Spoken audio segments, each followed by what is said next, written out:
I believe that even in a small space you can have a certain level of decadence. I'm Suzi West, designer, stylist, curator. I own a shop in Brooklyn called Suzi West, and this is my 200 square foot flat in Brooklyn, New York.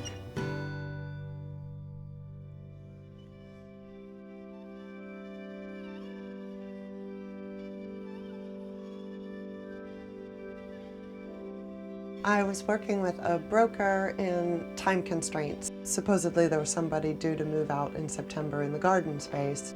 I came in, took a look at it. There's a backyard area that's about 3 times the size of the flat itself, and that seemed like a great opportunity. What I love about this space is its warmth. Also, there's a particular mood that it brings, and it brings a sense of calm. Well, the other thing about a small space is, you have a small dog. My dog's name is Tchotchke. He's a toy schnoodle, so, having a petite in the house is appropriate.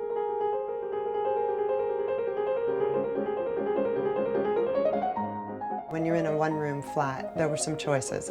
You could approach it and there would be a bed in the middle of the room and it would purely be used for sleeping. I opted to mask that idea because I like to entertain. I can have people over, it's limited. There's basically a coffee table and what appears to be a sofa. I have a piece from the late 1800s that's called an Amberg patent file. It's an old handcrafted chest of drawers, many drawers, maybe 112. And that's where I hide a lot of things. I like books, so that's an easy thing to put on exposed shelving. I have a kitchen set up with curated dishes. Hanging on the wall of my kitchen is tissue boxes. They were already designed to hang, so it made for sort of instant shelving.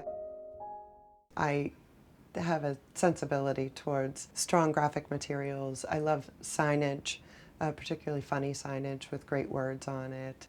Because I didn't have the ceiling height to bring in a chandelier, I opted for really opulent sconces.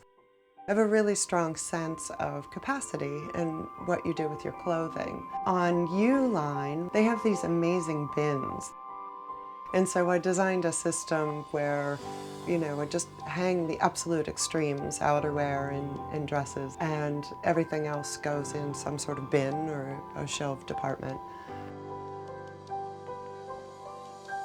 I want to continue to downsize. You can break a lot of what used to be standard rules of design by using a little compression and a little creativity.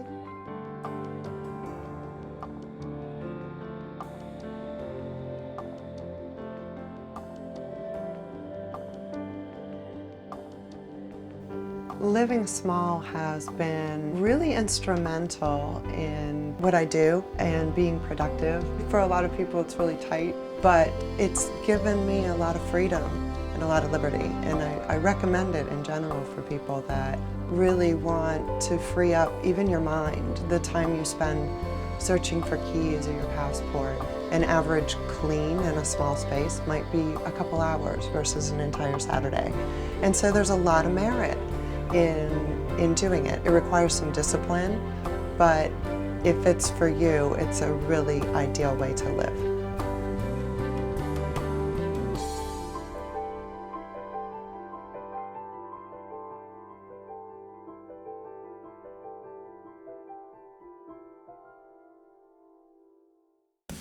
Are you a social media darling? Do you like to hang out on Facebook, Twitter, Pinterest, or even Tumblr? If so, you can check us out at all those places, or of course you can just click subscribe right here to see what we got going on.